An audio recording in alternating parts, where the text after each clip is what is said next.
kepada SDM, bahwasanya ada yang mengatakan gurunya yang kurang kompeten gitu ya kan, hanya mengejar TPP, lebih mengejar kepada hal-hal yang administrasi sehingga murid terbengkalai.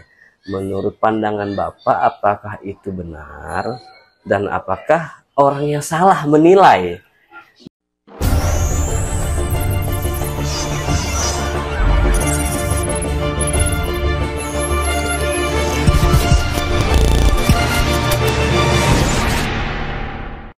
Assalamualaikum warahmatullahi wabarakatuh, kawan-kawan. Alhamdulillah pada saat ini kita dengan salah satu praktisi guru dalam kota Kuatungkal, dan Bapak ini juga adalah kepala sekolah Kuatungkal dan lama juga di dalam dunia pendidikan.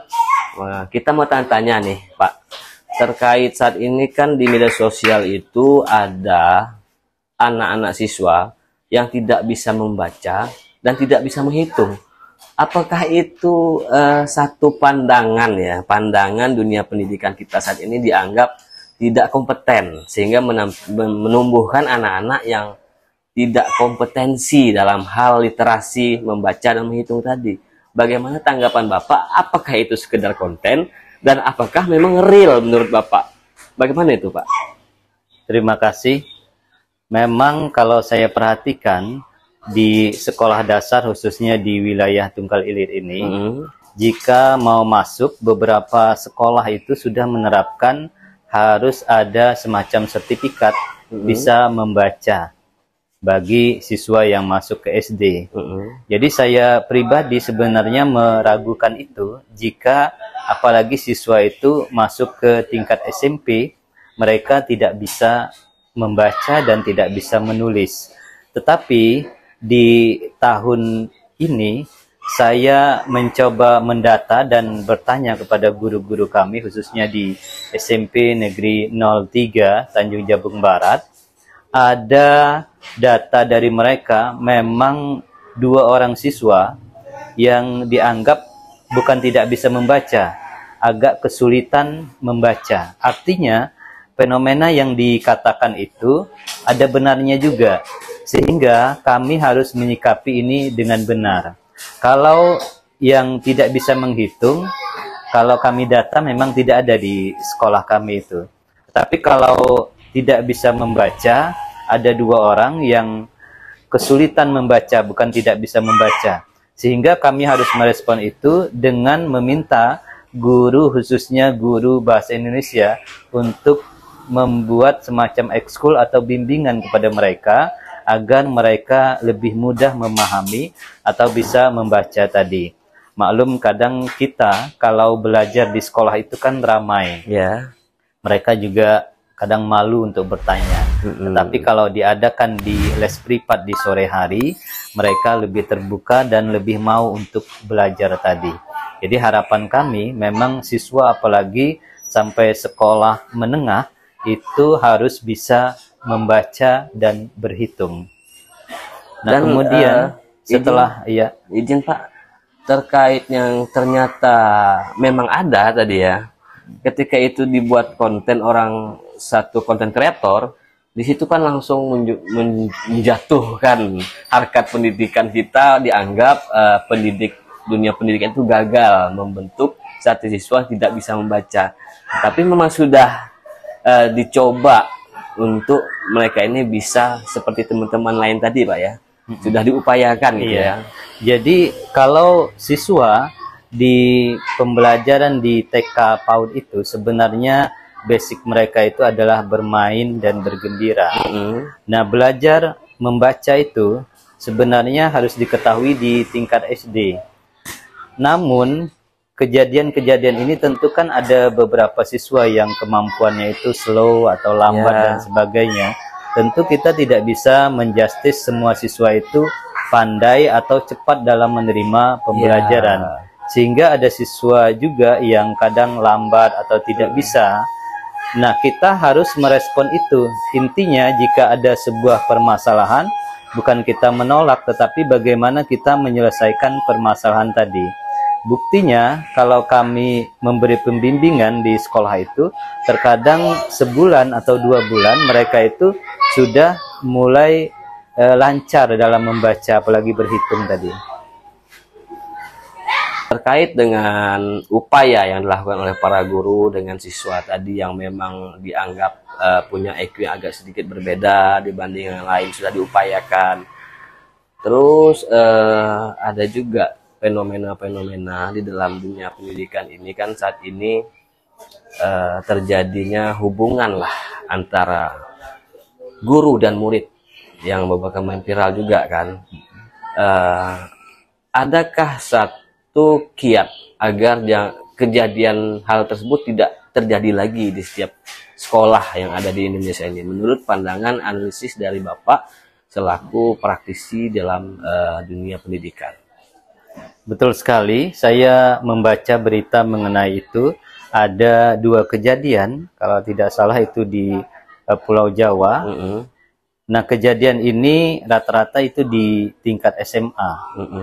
Jadi kalau di tingkat SD dan SMP itu memang relatif lebih kecil, karena mereka itu gairah untuk berpacaran atau sebagainya itu lebih kecil, karena usianya itu lebih kecil, lebih muda. Tetapi tidak menutup kemungkinan hal-hal itu juga terjadi kepada siswa. Namun di daerah kita ini, insya Allah kalau kami perhatikan itu tidak ada yang berhubungan atau terjadi hal-hal yang tidak diinginkan tadi antara guru dan siswa kita. Tentu kita harus membekali siswa kita ini dan guru kita ini bagaimana benteng dari keimanan kita semua, baik itu guru, kemudian siswa, baik itu bekal di sekolah ataupun bekal di rumah. Mereka bisa membatasi diri mereka, mana yang boleh, mana yang tidak boleh, mana yang benar dan mana yang tidak benar. Apalagi di kabupaten kita ini aspek religiusnya itu dianggap sangat tinggi sekali, dan mudah-mudahan itu tidak terjadi di daerah kita ini. Ya mudah-mudahan Pak ya, soalnya kita khawatir karena dari beberapa kasus yang di tempat lain itu kan membuat kita itu terpikir gitu, takut kan jangan-jangan bisa terjadi. Tapi kalau sudah dari setiap tokoh praktisi dalam dunia pendidikan sudah juga wanti-wanti hal tersebut, ya mudah-mudahan tidak akan terjadi.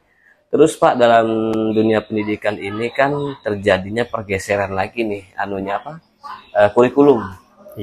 Dari kurikulum sebelumnya, kurikulum apa namanya? Kurikulum Merdeka. Merdeka, sekarang kalau dulu K13, sekarang kurikulum Merdeka, kemudian beralih lagi ke menteri baru ini namanya Deep Learning. Nah, itu seperti apa tuh Pak? Pembelajaran secara mendalam. Jadi kalau kurikulum Merdeka itu sampai bulan Juni 2025 ini, kemudian oleh Menteri Pendidikan yang baru ini, Deep Learning itu kemungkinan akan diberlakukan mulai Juli 2025. Nah, pembelajaran secara mendalam tadi adalah pembelajaran bagaimana siswa itu fokus terhadap pembelajaran karakter, kemudian pembelajaran ilmu pengetahuan, bagaimana mereka memahami satu ilmu tadi lebih mendalam lagi. Itu maksud dari deep learning tadi. Oh, terjadi lebih mendalam tadi seperti apa tuh Pak contohnya dalam kegiatannya? Iya, pembelajaran lebih mendalam tadi maksudnya adalah bagaimana seorang siswa itu diajarkan atau ditanya apakah mereka memahami pembelajaran tadi. Jika tidak memahami, maka itu diulang lagi, kemudian diperdalam lagi supaya mereka lebih memahami. Artinya tidak mengejar kurikulum yang harus ditargetkan sampai sekian dan sekian. Pembelajaran itu lebih mendalam dan lebih detail lagi. Itu maksudnya. Mungkin konteksnya lebih penekanan dalam edukasi yang bisa diterapkan. Langsung diterapkan siswa, dan inovasinya belum ya. Agar dia berinovasi lagi siswa tadi bukan. Maksudnya ketika berbicara tentang ilmu sosial, geografi lah, mereka itu kan belajar tentang ilmu bumi, terus mengenal lebih banyak setiap daerah. Terus setelah mereka kenal, dan bagaimana itu saya bingung tadi, penerapan yang lebih mendalam tadi itu maksudnya. Iya, maksudnya adalah siswa tadi setelah mereka memahami, mereka bisa mempraktekkan, kemudian bisa juga menjabarkan itu dalam pengetahuan mereka dan kegiatan sehari-hari. Mempraktekkan dan menjabarkan ilmu tersebut dalam kehidupan sehari-hari. Lebih anu ya, mereka lebih mencari pengetahuan terus ya. Terus dalam dunia pendidikan ini kan memang banyaklah quote and quote tadi yang terkesan negatif tentang SDM tadi. Kembali lagi kepada SDM, bahwasanya ada yang mengatakan gurunya yang kurang kompeten gitu ya kan, hanya mengejar TPP, lebih mengejar kepada hal-hal yang administrasi sehingga murid terbengkalai. Menurut pandangan Bapak, apakah itu benar dan apakah orang yang salah menilai dengan kegiatan di media sosial itu kan banyak konten-konten yang terkadang menyudutkan para guru. Iya. Nah, bagaimana itu tanggapan Bapak? Kalau kami perhatikan sejauh ini, guru itu memang basic dasarnya mereka itu ada kemauan untuk belajar, kemudian memberi pembelajaran tadi. Kalau kami perhatikan khususnya di sekolah kami, mereka itu tertib dalam mengajar, masuk tepat waktu, kemudian keluar juga tepat waktu, dan datang ke sekolah setiap hari.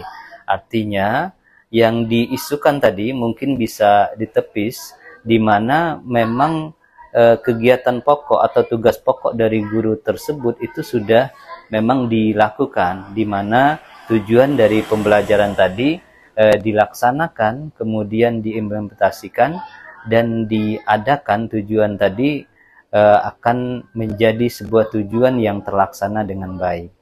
Berarti secara jadwal kerja, jadwal mengajar, mereka masuk tepat waktu. Iya. Namun dalam dia kan guru itu tidak hanya mengajar, tapi mendidik.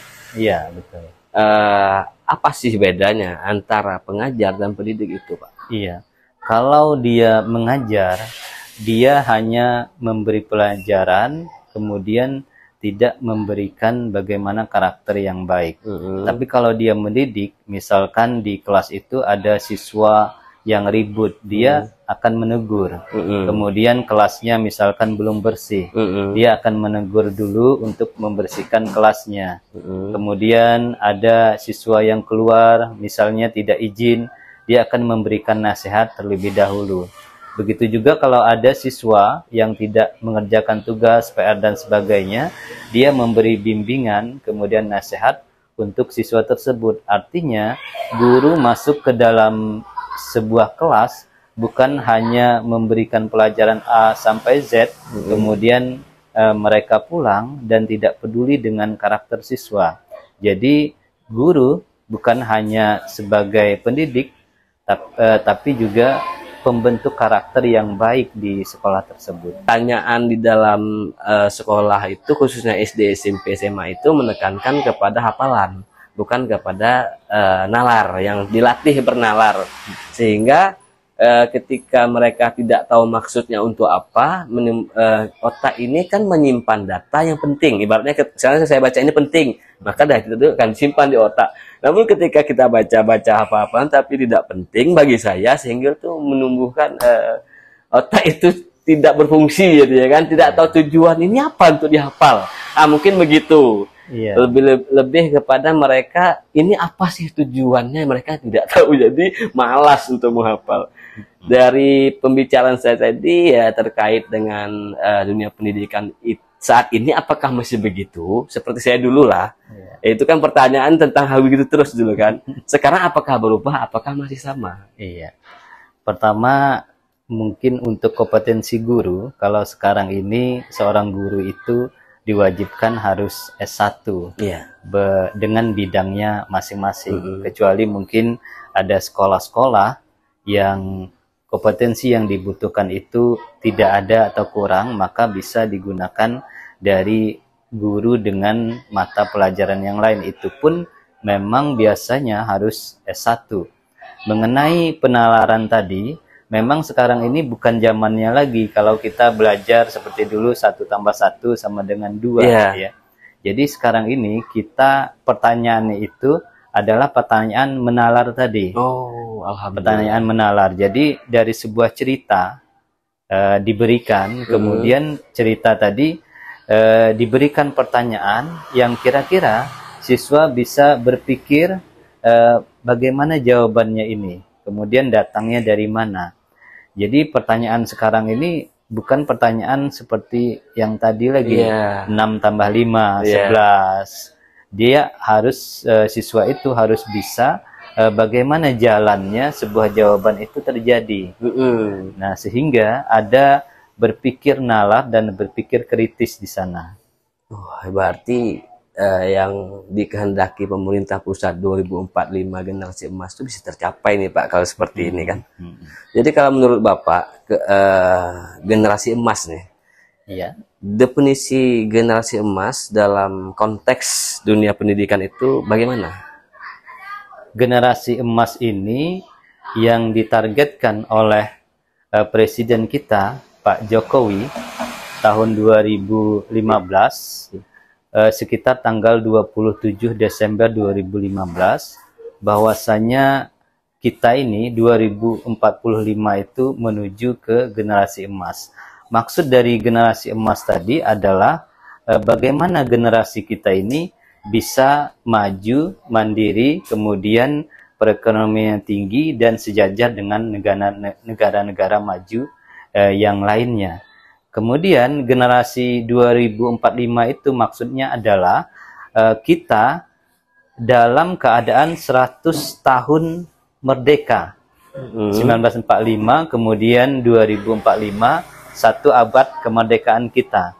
Kemudian di 2045 itu diprediksikan ada yang namanya bonus demografis, bonus demografi.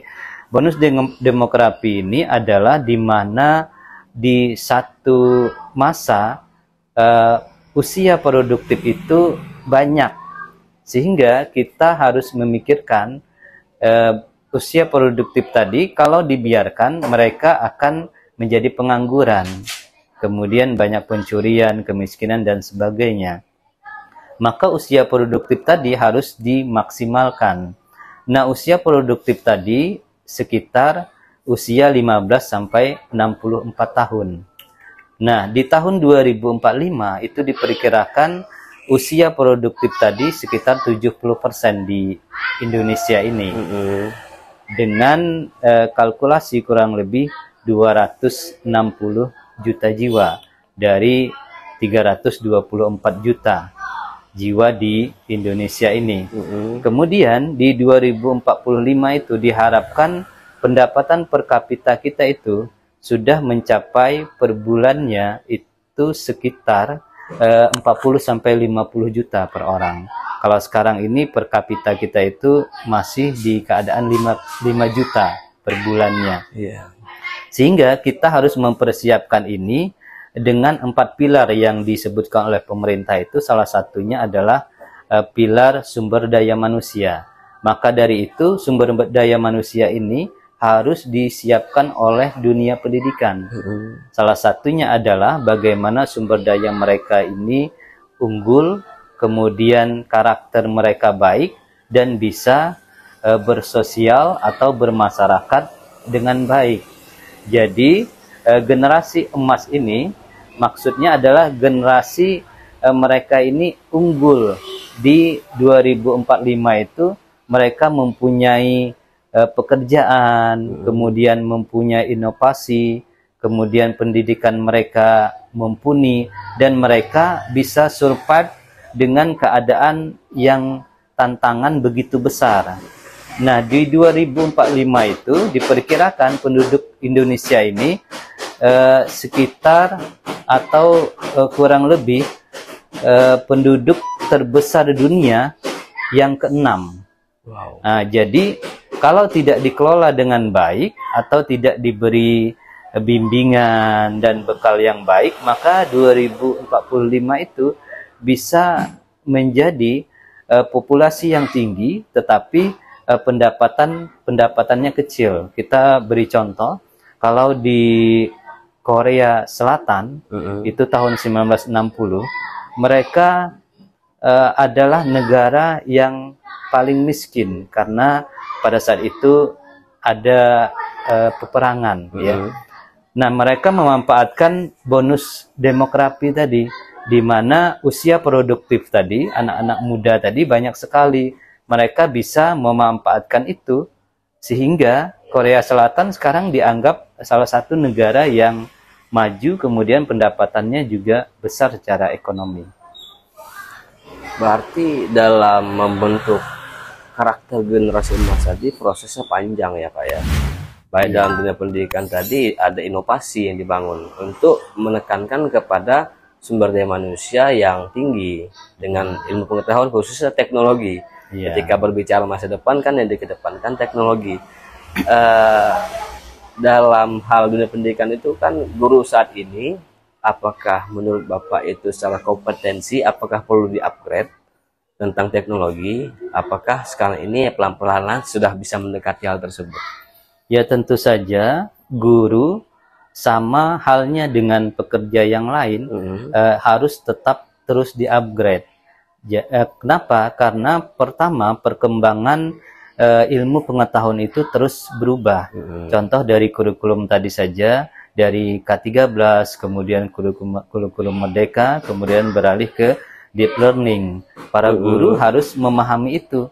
Belum lagi tantangan di masa depan, bahwasanya siswa kita itu mereka lebih aktif di internet, sehingga beberapa pertanyaan kadang mereka bisa membaca, kemudian bisa memahami dari internet. Maka guru harus memahami itu, kemudian bisa mempelajari, kemudian bisa menyiasati bagaimana pembelajaran yang tepat untuk siswa di masa yang akan datang. Kemudian guru juga harus mengupgrade ilmunya dari pelatihan, kemudian dari komunitas belajar, dari kelompok-kelompok pembelajaran. Kemudian guru juga bisa belajar secara online, secara mandiri untuk meningkatkan upgrade. Di samping guru juga dibimbing di sekolah mereka masing-masing untuk mempertajam dan meningkatkan kemampuan mereka, sehingga mereka bagus dalam mengajar, kemudian bisa mengimbangi perkembangan zaman ini. Itu saya ada melihat satu informasi juga di media sosial, tapi di negara mana ya, apa Swedia, apa daerah Korea tadi, apa daerah mana ya, nanti silahkan dikoreksi kawan-kawan. Di dunia pendidikan di sana, sekolahnya itu antara guru dan siswa ini, murid tadi, ada lagi satu yang menguji bukan guru, tapi satu lagi lembaga yang memberikan ujian kepada siswa. Setelah diuji, ketika nanti hasilnya tinggi, yang dianggap berhasil adalah gurunya. Berarti gurunya berhasil mendidik siswa menjadi orang yang terpelajar, berilmu, bisa menjawab. Ketika nanti setelah diuji mereka tidak bisa mengisi sebagaimana mestinya, si gurunya ini akan dikoreksi. Ini suatu pembelajaran yang bagus juga, saya melihat itu kan. Ada satu lembaga lagi yang ujian kan, bukan yang memberi soal, bukan guru, tapi ada lembaga lain yang nanti yang menjawab itu murid seperti biasa. Nanti disitulah menilai karakter kompetensi guru yang mengajar mereka. Ya, saya juga kagum, tapi kayaknya Indonesia belum ya. Tapi sudah diupayakan tadi, sudah upgrade, sudah mulai ikuti berbagai seminar pendidikan, dan pengawasan guru sekarang ketat gitu Pak ya. Dan juga terkait dengan generasi emas ini kan ada biaya ini Pak untuk mendidik anak ini kan. Ada nggak relevansinya dengan orang tuanya mampu apa enggak gitu? Iya. Jadi untuk pendidikan itu menurut amanat undang-undang, setiap warga negara itu berhak mendapatkan pendidikan. Di sana tidak dilihat apakah dia kaya atau miskin. Nah, bisa dilihat juga dari penerimaan siswa baru, itu ada porsi persentasenya kepada siswa yang mempunyai kartu, misalkan kartu miskin, BPJS, KIP, dan sebagainya, itu kurang lebih 5-15%. Artinya pemerintah tidak mengucilkan siswa yang miskin tadi. Mereka mempunyai hak yang sama, bahkan ada persentase kalau mereka tidak termasuk di jalur zonasi, kemudian tidak termasuk di jalur prestasi dan perpindahan orang tua, mereka ada persentase dari yang tidak mampu tadi.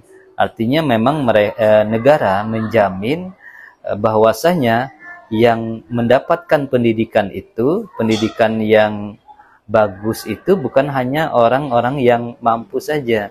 Orang-orang yang tidak mampu, mereka juga harus pintar, harus maju, harus berinovatif, dan bisa bersaing guna di 2045 nanti. Iya.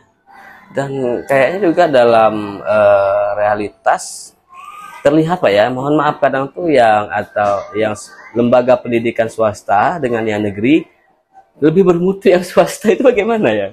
Ibaratnya setelah lebih rame, orang lebih mau, walaupun budgetnya tinggi, tapi orang semangat untuk mensekolahkan anak di yang swasta tersebut. Khususnya kalau di ibu kota lain lagi, puluhan juta kan masih mau orang menyekolahkan di suatu lembaga pendidikan swasta dibanding negeri. Bagaimana itu Pak? Iya. Mungkin saya melihat memang pendidikan itu harus melihat kebutuhan zaman. Jadi sekarang ini kebutuhan orang tua itu banyak mereka bercerita, kebutuhan anak kami bukan hanya mengenai pendidikan, tetapi bagaimana anak kami ini bisa sholat dan mengaji. Nah, seperti ini juga dimanfaatkan oleh yang swasta. Jadi kebanyakan mereka itu belajar dari segi keagamaan, sehingga banyak orang tua merasa oh ini yang dibutuhkan. Tetapi sebenarnya di sekolah-sekolah umum juga ada pembelajaran keagamaan tadi. Maka dari itu kalau di sekolah kami memang terus memperkuat keagamaan tadi juga, sehingga siswa-siswa kami itu tidak ketinggalan dari segi keagamaan. Misalkan kita ada yasinan setiap hari Jumat pagi, kemudian juga ada sholat berjamaah setiap zuhur, kemudian juga ada semacam sosial ya, kegiatan sosial membantu ke orang-orang tidak mampu. Kemudian juga kita ada mengadakan lomba tahfiz. Kemudian juga kita membiasakan siswa kita untuk tampil muhadarah, kemudian tampil hafalan Al-Qur'annya, kemudian membaca Yasin, sehingga siswa-siswa kita ini terbiasa bukan hanya ilmu-ilmu umum, bahkan ilmu-ilmu agama juga mereka kuasai.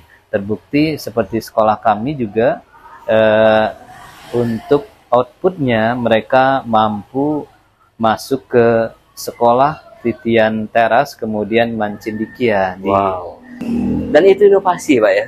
Iya. Inovasi dibangun oleh kepala sekolah untuk mengisi ruang masa depan yang lebih baik. Ya, saya kagum juga, lebih kegiatannya itu komplit. Tidak hanya seperti yang pada umumnya lah belajar mengajar, tapi ada juga tentang agama, penekanan agama, dan mungkin teknologi.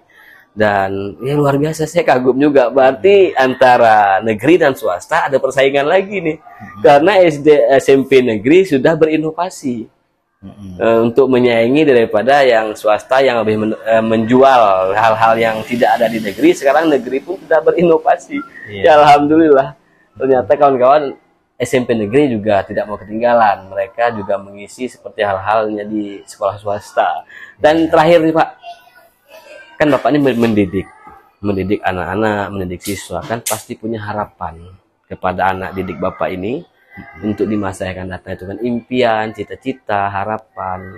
Apa impian Bapak untuk negeri ini dan generasi penerus bangsa ini Pak, yang Bapak bina selama ini? Silakan Pak. Pertama, kami berharap siswa kami itu cerdas, kemudian pintar, sesuai yang diajarkan di sekolah.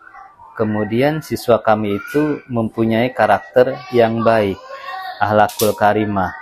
Kemudian siswa kami ini juga harus mereka mempunyai kepribadian bersosial di masyarakat.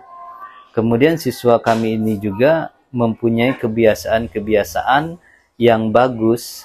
Kalau di amanat Menteri Pendidikan itu 7 kebiasaan yang dilakukan oleh siswa. Pertama, mereka bangun pagi. Artinya siswa supaya tidak terlambat, mereka bangun misalkan jam 5 atau jam 4.30. Dimulai dari bangun pagi. Kemudian setelah bangun pagi, mereka melakukan ibadah.